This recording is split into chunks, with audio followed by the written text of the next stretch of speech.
Hi there, welcome to Revelation TV. You're watching Get Well, Stay Well. It's a weekly programme where we take a health topic and we discuss this in detail.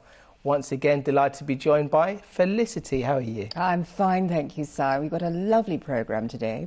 It's explaining how the raw food diet can really be very, very inexpensive. Fantastic. And we're also talking exercise as well, I believe. Yes, because this lady's not only a TV presenter, but she's also an athlete.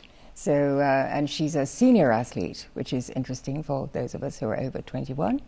And so I think it's going to be a really good programme. Now, if we've got some new viewers who have never watched our programme before, just explain what our programme is about.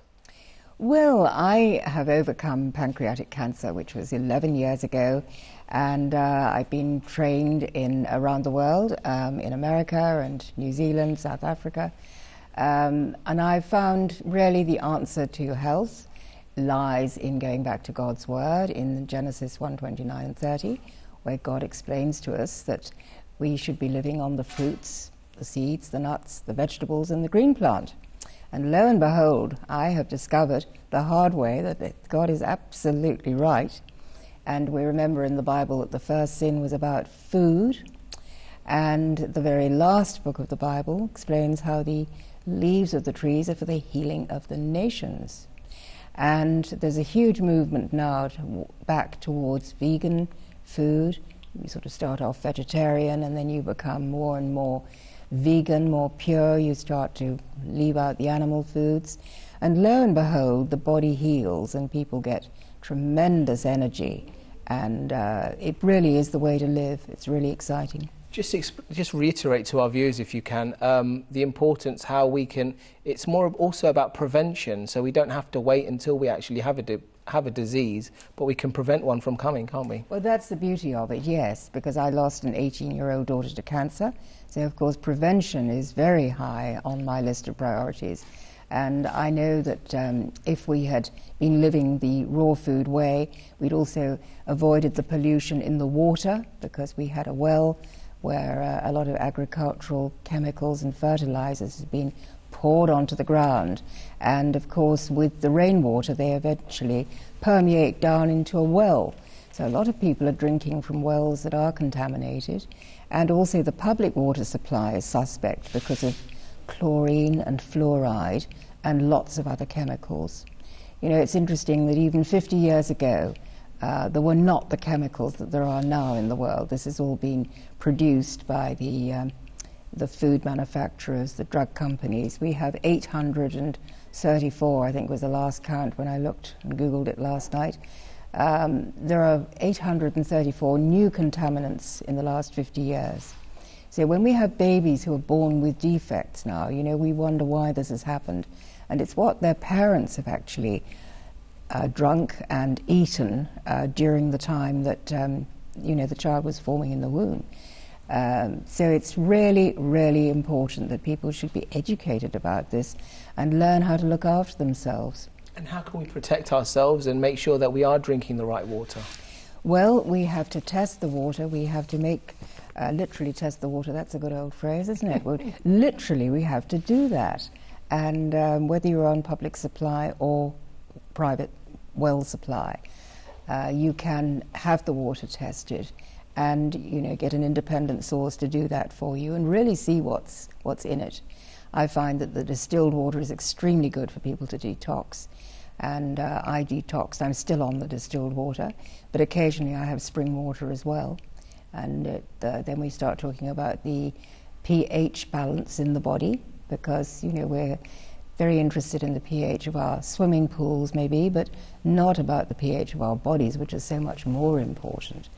So we have to be 7.365 or as near as we can to that, so that we have the acid-alkaline balance correct. And cancer can really be spelt ACID, acid, because every cancer patient is really, really acid. Talking about today's programme, we're going to play a clip shortly with Ellen Jones, who's going to talk about the $4 a day diet. What is that? Well, it's amazing. I mean, she worked out that you could actually live on $4 a day. I think she went and worked at a an organic farm as well, so of course she was getting some produce free. I worked out it's £2.40 on today's exchange rate. Really difficult to live on that, but of course if you're growing your own food from seed and you're working in an organic nursery perhaps, you probably could do it. Okay, well let's take a look at our first video that we're going to play today. This is by Ellen Jones, and this is the $4 a day vegan diet. Hello and welcome to Fit for Two TV. My name is Marta, and I am here with a very special guest, Ellen Jaffe Jones, who is the author of Eat Vegan on $4 a Day, amongst wearing many other hats. So, Ellen, why don't you just tell our viewers a little bit about yourself and what you do?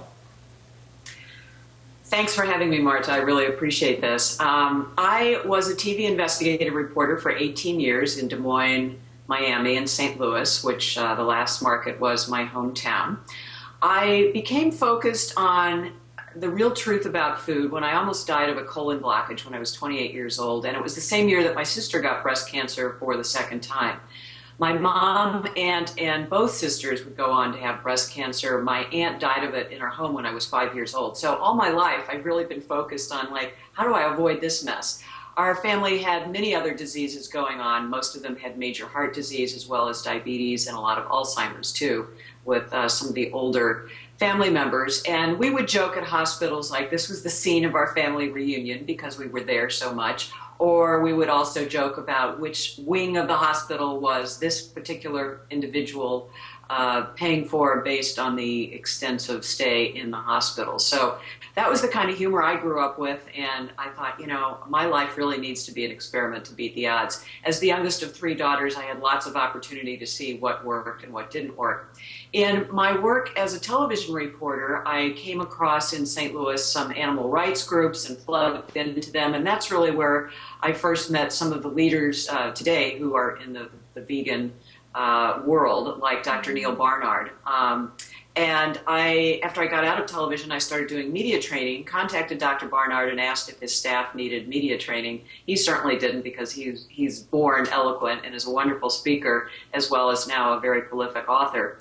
And he said, sure, come on up to Washington. And I spent a number of years doing media training for the many doctors and healthcare professionals who came through Physicians Committee for Responsible Medicine. And then on one of my trips, I smelled my way into their kitchen and discovered the program that they were just starting called the Cancer Project. So I became a trained cooking instructor for them because really, informally, I'd been doing that all my life anyway, trying to educate people about the benefits of a plant-based diet.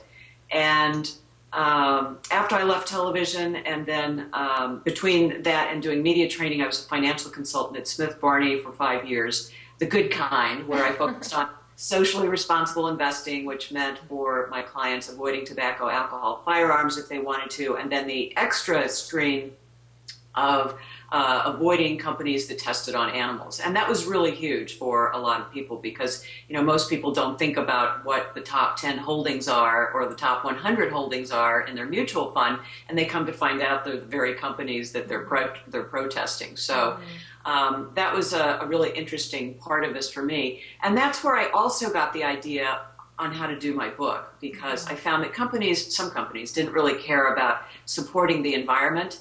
I show them how much money they can save by, say, for example, not only recycling their own company's cans, but other companies' cans. Then all of a sudden, they're socially responsible. And I thought, if we could show people how cheap a vegan diet is, then maybe they wouldn't care so much about the food. Yeah, they hope it tastes good and it's healthy, which of course it is. But if you could show them how they could eat well on $4 a day, then I thought maybe we could get some more people interested out there who wouldn't maybe give it a second look. Hi there, welcome back. Like Ellen just said, she nearly died from a colon blockage. How can we avoid that? Well, you have to eat right, of course. She tells a story that she was stuck in this television studio and could only eat the wrong things and was not drinking enough water. This really shows how vital it is to keep rehydrated with a glass of water every waking hour.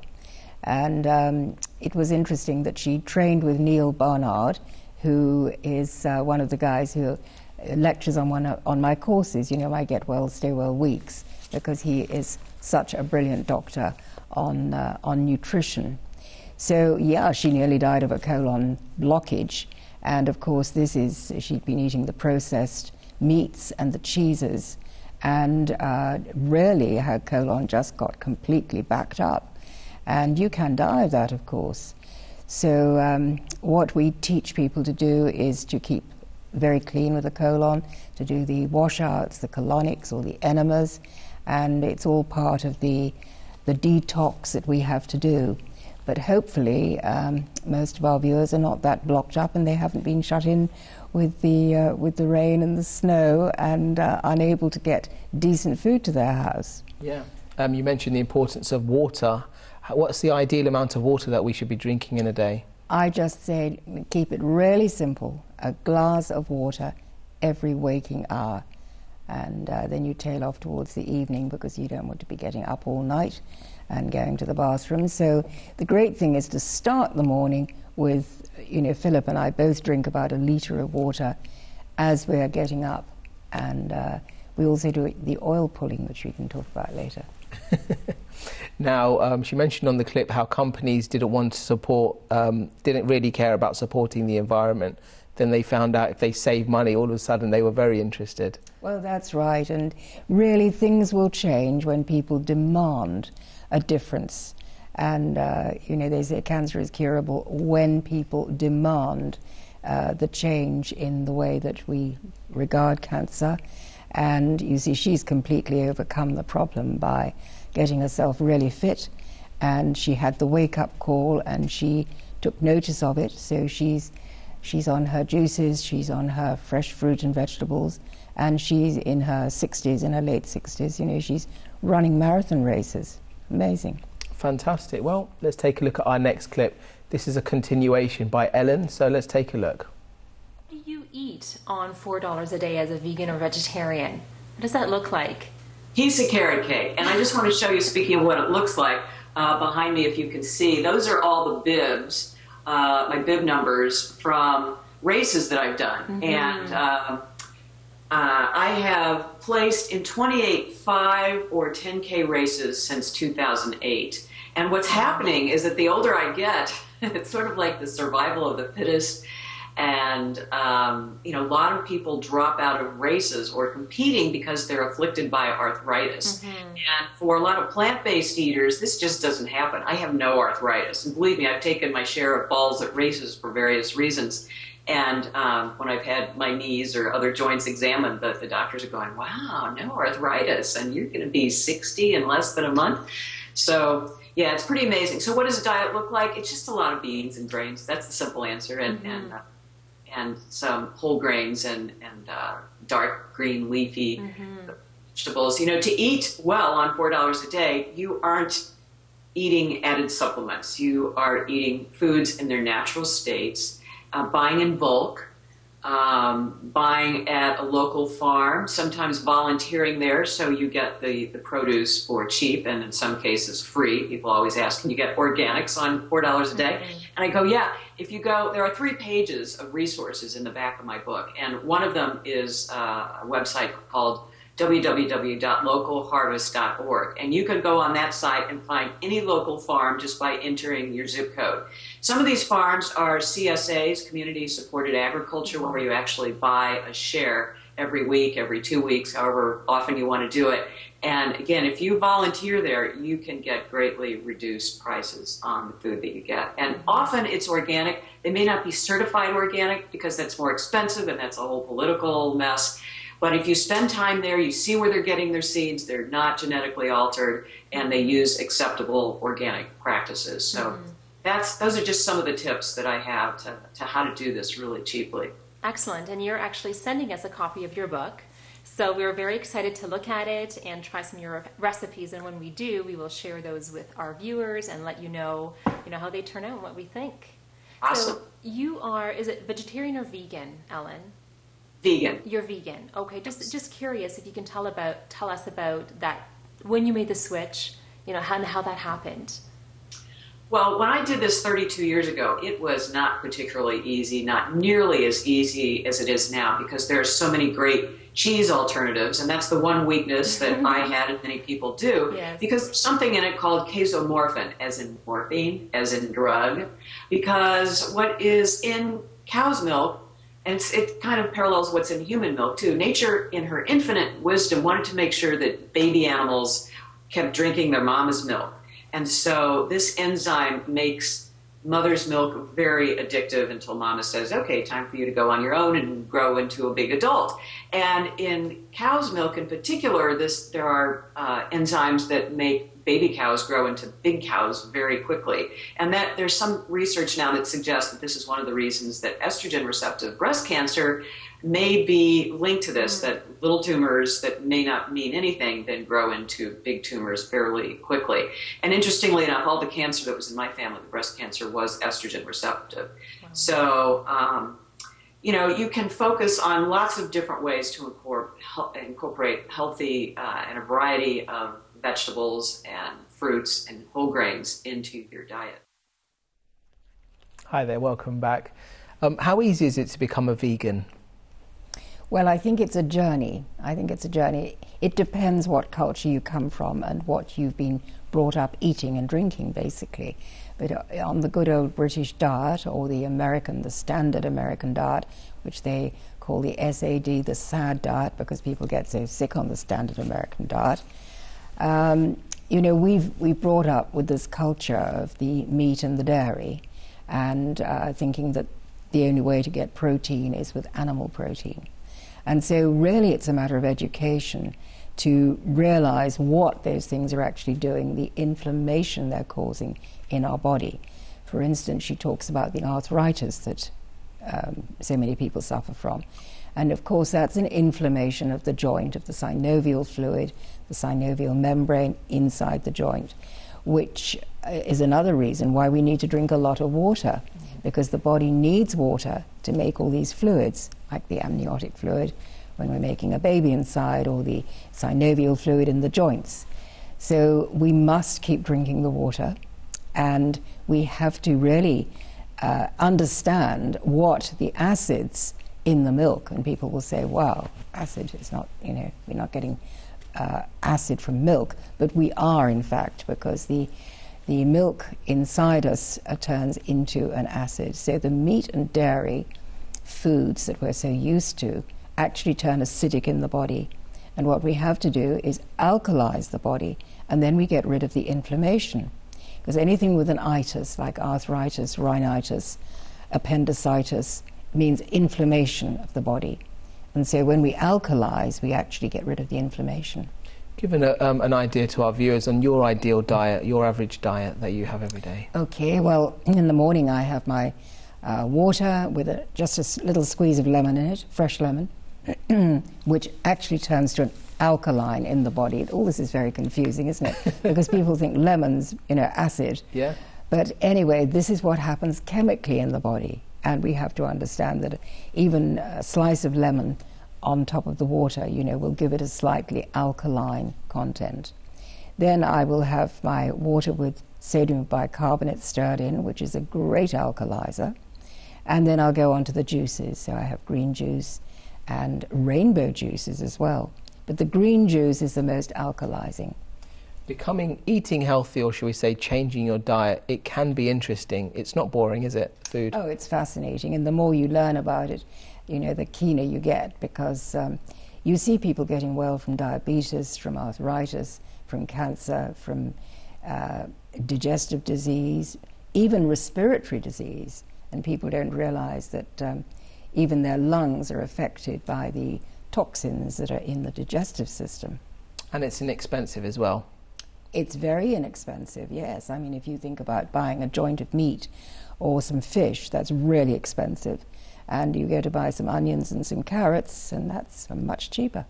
Okay, fantastic. Well, let's take a look at our next clip by Ellen. This is continued for the $4 vegan diet. 59 years old. You said you've been vegan now for 32 years. Have you noticed an improvement in you have noticed an improvement in your health, but what about your physical fitness? You talked Well, about... Go people ahead. always go, are you sure you're getting enough protein? And I go, let's see if we can get this right up to the camera. It doesn't look like I have Awesome. deficiency. I think not. And then in my audiences, I always go, do you know anyone who's diagnosed with a protein deficiency? And in all my talking around the country at the biggest Veg Fest this year, maybe one person at a couple of events raises their hands. But, you know, you never know. As a personal trainer, you never know really what's going on with people. But the reality is most of us know people who have diabetes or heart disease. Those are more common issues that we really need to be dealing with. So I get plenty of protein from beans, and just by definition, a vegan is someone who doesn't eat any animal, anything with a face or a mother. And you can kind of go down that road looking at mammalian behavior, and, you know, we just don't eat anything with flesh or that is related to it. And in terms of performance, it's been amazing how my race times have improved when I'm training. Now, this past year, I've been traveling so much. I just did a 5K last night, and I didn't even place in my age group. But I'm also the very oldest in my age group right now. And if I had been in the next oldest age group, 60 to 64, I would have placed first. Wow. Now, that's how those things work. When you kind of age up in your age group, you tend to have more competition from the younger 50-year-old coming in. But my personal records, that's been really what's been amazing, is that a couple of years ago when I was super training hard, I was really knocking it off and just getting some amazing times in a 5K, which for somebody who wasn't doing this competitively, I mean, I was placing and doing races since I started when I was 28, but I never placed in races when I was that young. So I think part of it is just the people who are falling off in my age group, but also it's people will comment as I'm wearing the shirt at the end of a 5K, oh, there goes that vegan energy again. And I think it's not so much that I'm speeding up, but they are slowing down. Many vegan runners are reporting this sensation, whether it's real or imagined or whatever.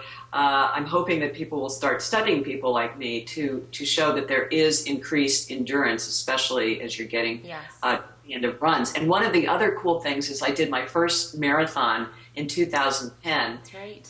Fifth oldest female to finish the Palm Beaches Marathon, and I felt like after 26 miles, I could keep going. It was really bizarre, except from the ankles down. One thing a vegan diet doesn't cure is flat feet. So, I'm still tweaking that. And running on asphalt and pavement is probably not something that our body should be doing long term or, for over a period of time anyway. So trying to figure out, listening to your body has been really key in this whole process. And, when I started out, there weren't all the processed foods like you have now. The diet cheeses, the almond and rice cheeses, it was pretty much disgusting soy cheese, and it didn't taste very good. So I really stuck to foods in their natural states, had a backyard organic garden, had a food co-op. We had a truck that would come to our house, and we would do a divide with lots of neighbors and kids who would come to pick up their order. And that's really, we were sort of like our own little health food store in a way.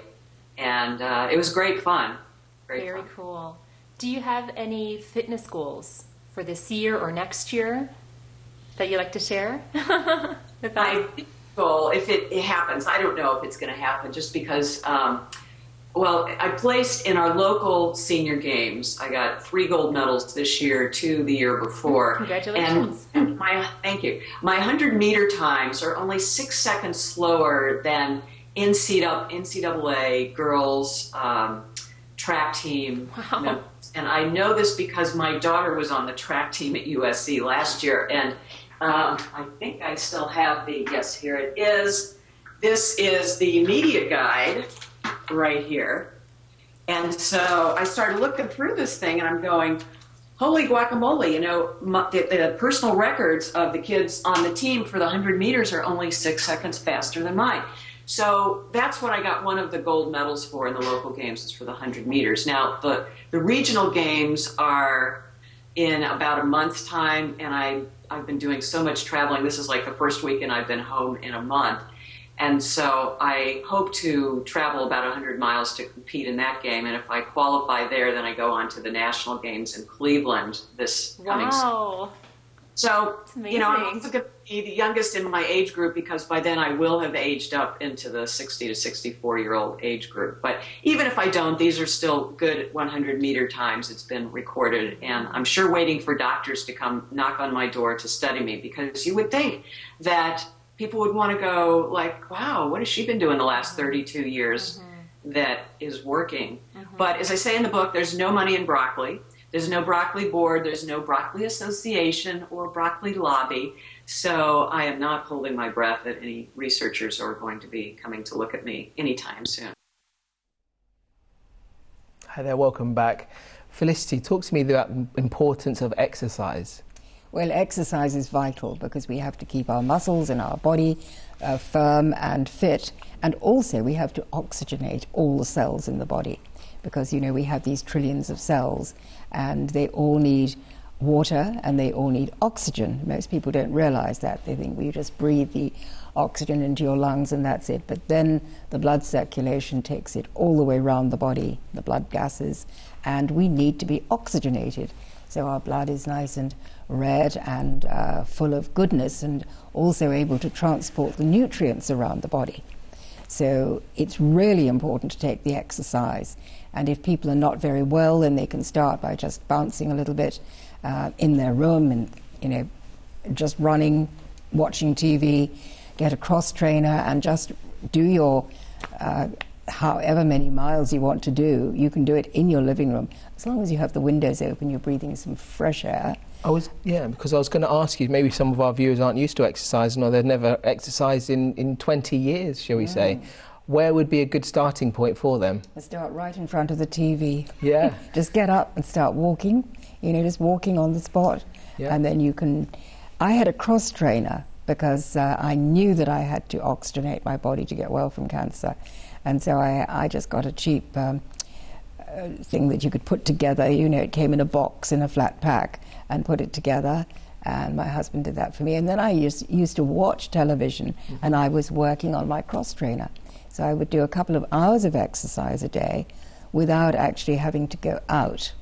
And, you know, sometimes you can, if you start jogging or running, of course, you can get ankle injuries and all kinds of things. So the cross trainer, which is like an air glider, you know, the feet are suspended like this and moving with, like the Langlauf machine, with the arms and the legs are both going.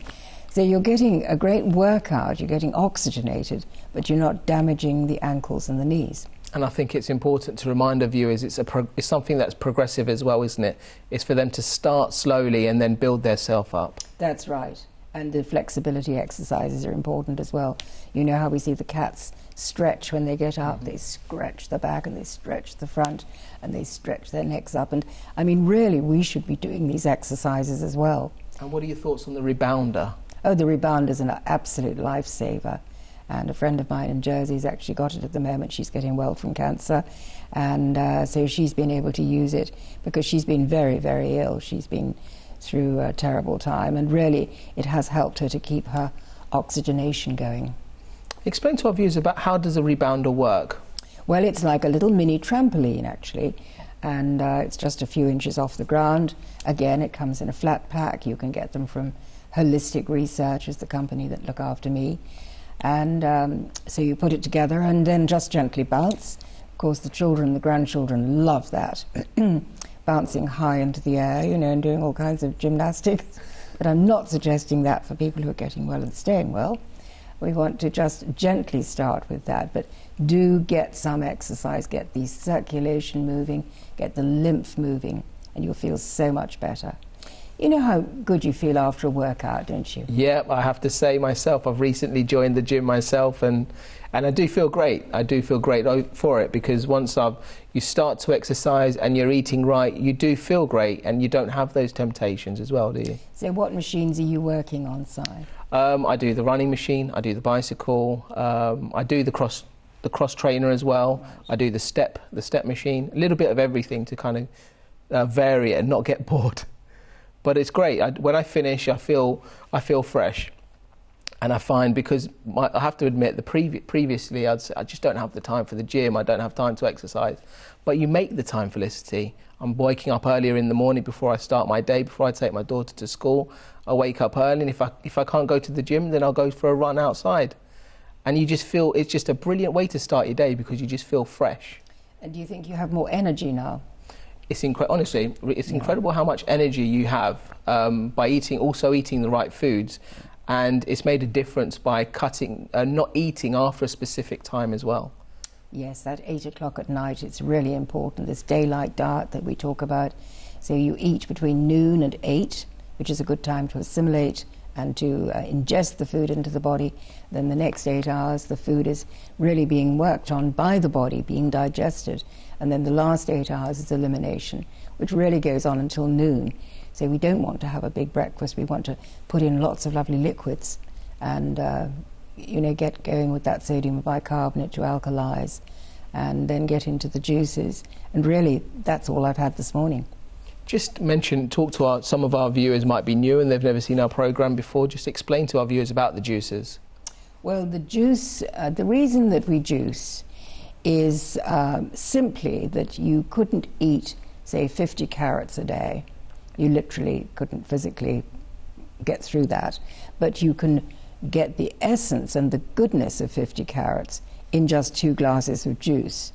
So that's what we do, and it works really, really well for people who are trying to get well, because their body doesn't have the strength to digest. It takes a lot of work to digest a heavy meal. We all know from Christmas lunch, when everyone goes to sleep afterwards, because their body's absolutely exhausted trying to digest all this mixed food. We've got carbohydrates and proteins and fats all going in at the same time. And so the body's having a really tough time. But when you're on the living foods, the phytonutrients, as we call them, which have got the living enzymes in, we never get that heavy feeling after a meal. So it is amazing from the energy point of view. So we've talked about eating well, we've talked about exercise. How important is sleep? Well, sleep's really important as well, because that's when the body mends itself. In the daytime it's so busy coping with the things that we're trying to do and eat. So at night it can actually heal. We really need to get as many, maybe up to 8 hours sleep. And if people can't sleep, then we've got some things to help them with that are absolutely no drugs. And I'm dead against anyone having sleeping pills. I think they're absolutely dreadful and make people so addicted and so ill and so acid from the chemicals. And do we have enough protein from the raw vegan diet, Lucy? Yes, you do. The best protein is in the broccoli and the cruciferous vegetables. It's the brassica family, it's called. So cabbage and cauliflower and broccoli, they've got the most wonderful nutrients in them. More protein in 100 grams of the broccoli rather than the meat. So the meat also has the fat, even if it's lean meat, it's got a lot of fat in it. And also all the antibiotics, the steroids, the hormones that the animal has had in its lifetime. And so the meat is dead flesh, really, and I don't want to eat dead flesh anymore. Okay, let's take a look at our next clip. This is a continuation of Ellen's video, and this is how we can live longer by eating the right foods. Just going back to the diet again, what would you say to people who are in their 50s and 60s now, knowing what you know, who are still eating, dairy and other animal protein? Well, my bias is my parents were so sick and diseased by the time I had kids. They couldn't lift my kids, let alone babysit them. My kids never really knew my parents. And what they knew of them was a very distorted view of how I think we ought to be living our lives. So it's all about being around for the kids and the grandkids. And that's one of the reasons I do this, is because I waited fairly late in life to get married, to have kids. And so I'm going to be pretty old by the time, if I am so lucky to have grandkids. So I want to make sure that I am present for them. And people say, well, and I certainly I hear this a lot, I'd sooner die than give up my steak or my meat or my dairy or whatever you fill in the blank. But there are 90 different or more fruits and vegetables out there. There's so much variety in the plant kingdom. But in the animal kingdom, it's sort of brown, brown, and brown. So the food is very delicious. And one of the most amazing things I heard was Bill Clinton actually quoting me. He didn't know that he was quoting me, but King last year, he said when he was talking about going to a vegan diet to save himself from a third bypass surgery, he went, I want to be around for Chelsea's kids. I want to be around for the grandkids. And these are pretty basic human drives. And for me, the improved health, the improved energy is so worth it. And many people do experience this. So it's not that difficult. Obviously, books like mine are very simple to get you started if you need to do that. It talks about how to cook beans, how to do it quickly, what kind of water to grain ratios you need when cooking your whole grains. And, many of the recipes, the 100 recipes that are in the book, are culled from the days when I was a single working mother and all I wanted to do was get healthy recipes served to my kids in a hurry. And each recipe in my book has a cost associated with it. And the reason is, I got so tired of seeing stories on the news that said you can't eat well on a budget, or food stamps, as I would see these morbidly obese women loading up their carts with Twinkies and macaroni and cheese.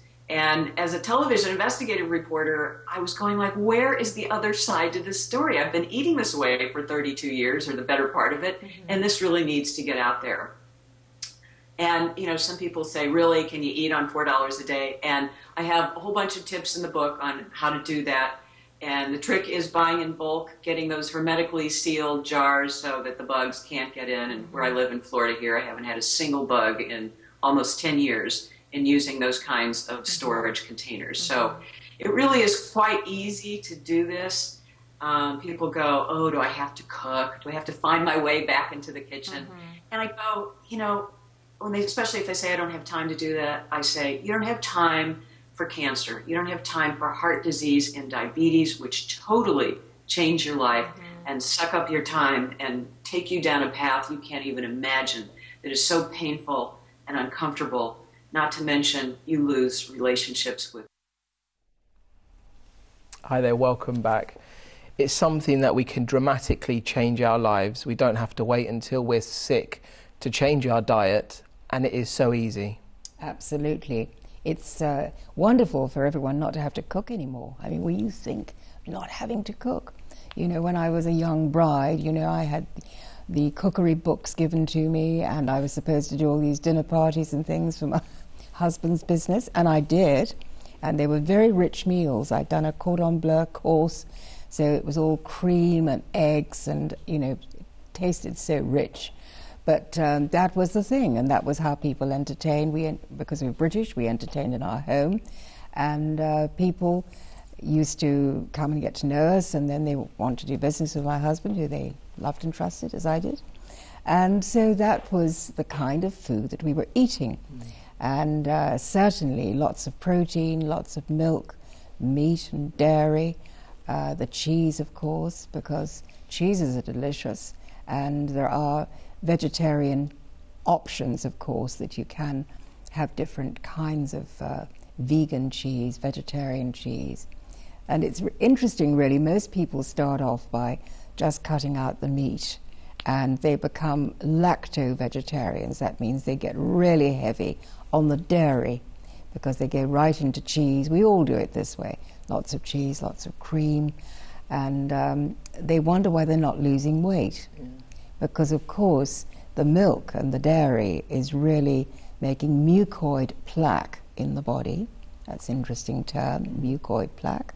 But this affects the whole body, even the lungs. I mean, it really clogs up the body, the mucoid plaque. And if I ever go out for a party or something and I have a little bit of cheese because it's there, and I think, let's just have a little bit, my goodness, I do notice the difference the next day. I'm more clogged up. And so really we live and learn, Si. I was going to ask you, Felicity, it's all well and good keeping to a diet when you're in the comforts of your own home, but what do you do when you go out to a friend's house, to a restaurant? what would you advise to our viewers? Well, I always take a gift with me of some kind of food that I can eat, and probably other people are going to want to share as well. So you can always take a salad, you can always take fruit as a little present. And but basically, you know, if I'm in a restaurant, I will choose the soup and the melon, the avocado, all those sort of things as starter. And then for the main course, I just say to the waiter, you know, I have a special, I need a special diet. I like the raw food diet. And can you get me some beautiful vegetables? And if necessary, just steam them a little bit. And they will do that. They're really quite interested. And the chef will always have fresh vegetables. So what I'll do is have the potatoes, which are, of course, they turn to glucose in the body. So you're better with the vegetables. But I sometimes have little potato as well. And I don't make a fuss about it. I just quietly say, you know, just bring me the vegetables. And so you can manage perfectly well. The other people are having the chicken and the meat and the fish. Of course, it's much cheaper as well. So it's great. And then for dessert, I'll always just have a fruit. Okay. So you can manage with it. But if you go to someone's house and they've prepared something special for you and they don't realize what I'm doing, then that's fine. I'll just go with it and make sure when I go home I do a good colonic. Just to purify the body again. Lovely. Now, we mentioned earlier about the importance of juicing. What is the difference between juicing and blending? Well, the thing is that the blender has a centrifugal motor that actually chops the food up in the container, and it oxidizes it, and it's not terribly fine. So when you use a juicer, which has as a push-through auger that the food is actually pushed through, squeezed out, and you get the pulp one side and you get the pure juice the other side. So it's much finer. You know, it's whether you like your apple juice with the bits in. You know, there's some commercial ones you can buy with the bits in, or just the smooth. I like the smooth. Say like my gazpacho soup that I have for lunch. That is the peppers, tomatoes, cucumbers, all the lovely things that are blended together. And so you can have it rough blend or beautifully, finely blended, and it's just a matter of what people want. Because we all live in very busy lifestyles, shall we say, is it something that you can prepare in the morning and then have it for lunch, take it to your work, put it in the fridge? Oh, the gazpacho is absolutely wonderful, yes. You just want to, you know, put it in the mason jars and then cap it off so that the air doesn't get to it. So you have the liquid right up to the top. You don't want any air on the top. And cap it off, and then it will stay refrigerated if you can. Most offices have a fridge now. And just keep it in there until you want to drink your soup. And so that's a perfect lunch. Wonderful. What else would you advise for our viewers who are living that very busy lifestyle? They don't have enough time to prepare food, shall we say? Well, the other great thing you can do is get a dehydrator and to soak and dry seeds and nuts. So pumpkin seeds, walnuts, almonds, macadamias. You know, some people find nuts are digestible. Rather, they cause them indigestion. And so the thing that we do is to soak them, and that soaks off the coating, the aflatoxins from the nuts, and then you soak them for a few hours, then you dry them, and then I flavour them with the Himalayan rock salt, which is really lovely, or curry powder, and so you've got a delicious snack, so you can take that with you as well. Fantastic, that sounds delicious. And let's take a look at Ellen as well, talking about how delicious the raw vegan diet can be. Let's take a look. Something else too that is out there in media is that if you have diabetes or cancer runs in your family, well, you are destined to get it yourself. It's hereditary, but you are living proof that it's not. Yeah, genes definitely do not determine destiny. And I didn't get all the good genes, even though some members of my family believe that is so. But genes do take a trigger, and it takes a lot of work and a lot of time. to some extent to do what I've done. But I always say anytime broccoli makes it on your plate, it's a victory.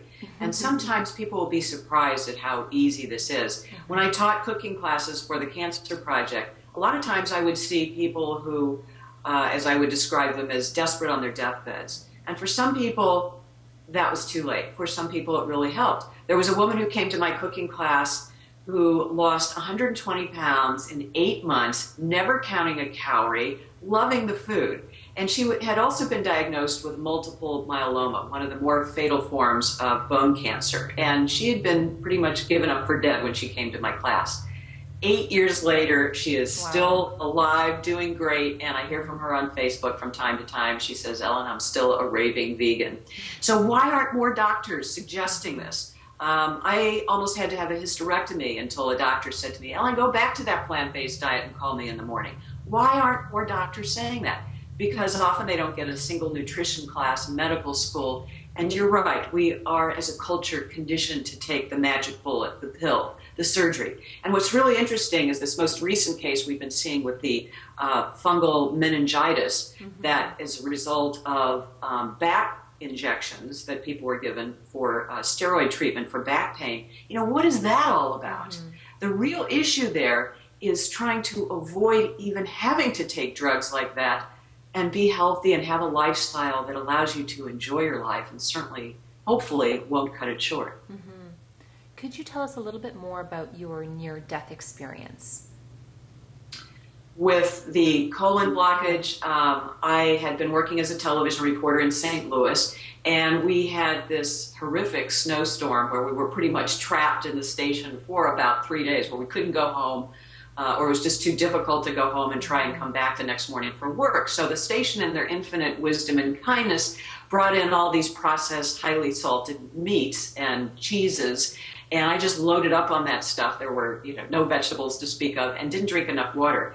And so by day 3 of this, I couldn't get out of the bathroom and was doubled over in pain, and I had to be rushed to the ER.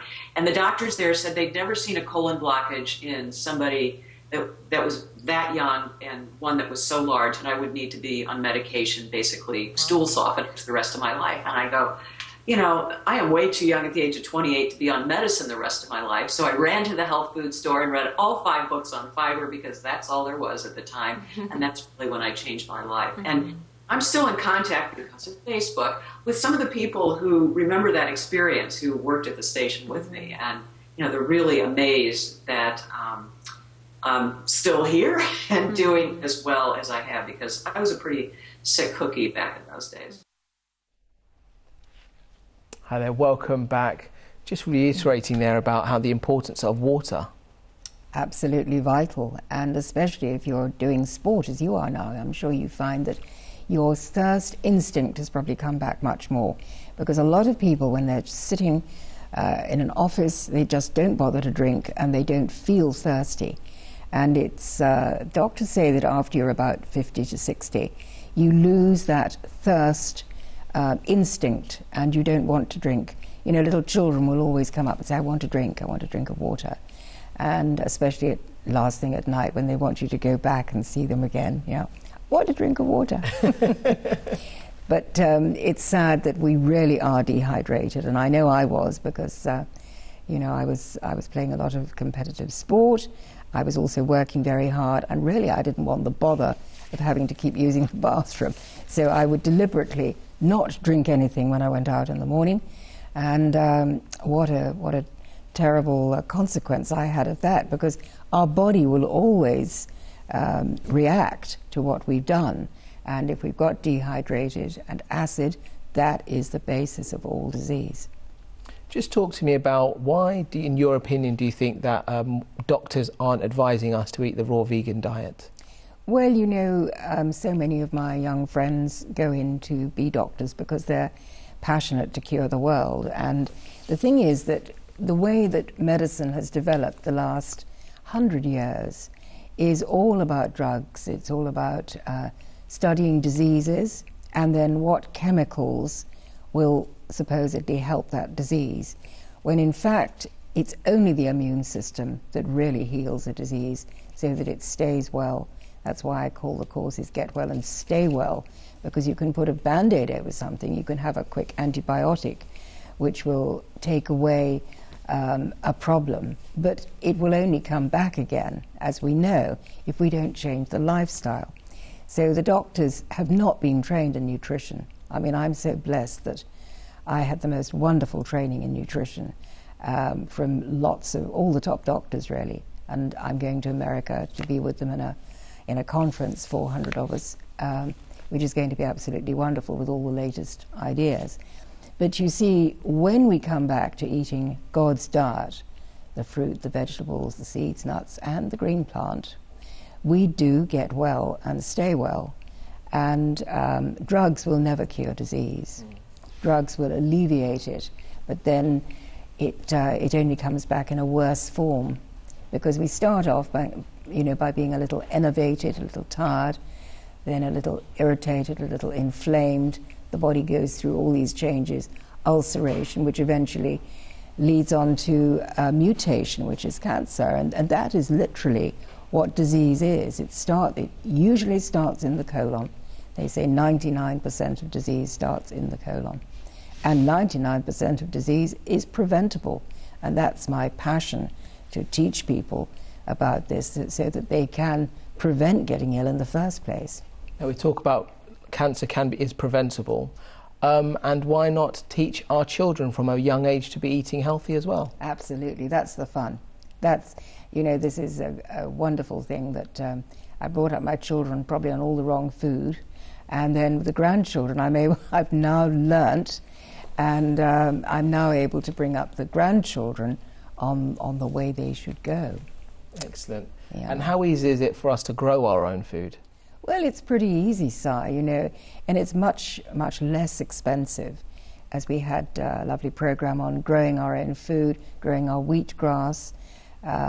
People can look back at those programs, and really to buy the seed is very inexpensive, and then all you have to do is water it, feed it, and away you go. You've got a garden, you've got a vegetable garden. That's what everyone should really be trying to do now, even if it's only in a window box or on a terrace with one of those, the tubs that you can grow lots of stuff in. Go to your local garden centre and ask them, what they suggest for that climate, for that kind of soil that you've got locally. But it's wonderful to have a herb garden. Women always used to have a kitchen garden and a herb garden, going back to these sort of farming days. Yeah. And that was, of course, people were so much fitter in those days. We always go back to wheatgrass. Why is wheatgrass so important? Well, wheatgrass is a complete food, and God has spread it over most of the world. We've got, apart from the Arctic and the tundra, we've really got wheatgrass growing. What do we do with it? We cut it down. We have a lawn and we cut this precious wheatgrass and throw it away. It's absolutely criminal, really, because we should be growing the wheat, and of course this is harvested before it gets to the stage where it seeds, so you don't have gluten.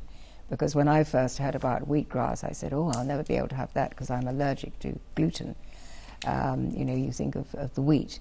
But the actual grass grows to 11 inches of beautiful emerald green grass, and then you juice that, and it makes this wonderful emerald green drink that has all the vitamins, all the minerals, all the amino acids, because protein is made from amino acids, and it purifies the liver, it purifies the blood, and it's just the most wonderful thing. So the expensive clinics and institutes around the world teach people how to grow the wheatgrass. Well, we're coming towards the end of today's programme, Felicity. Just summarise in 30 seconds what we've covered today. Well, I think what we've really shown is that it doesn't have to be expensive, because a lot of people will say, very expensive to go organic or go vegan, and the ideal thing is to grow your own vegetables, fruit, seeds, nuts, and live on your own produce, because then you know that it hasn't been contaminated with chemicals as well. Excellent. Felicity, thank you so much for joining us today. Thank you also to our viewers as well. We've covered a number of items on today's programme, so please do visit our website on revelationtv.com and you can watch our catch-up service. If you're watching us live, we'll be continuing with some of your emails. If this is a repeat, then this is the end of the programme. Thank you so much for joining us, and we'll look forward to seeing you very, very soon. Take care, and God bless, and have a fantastic day. Bye.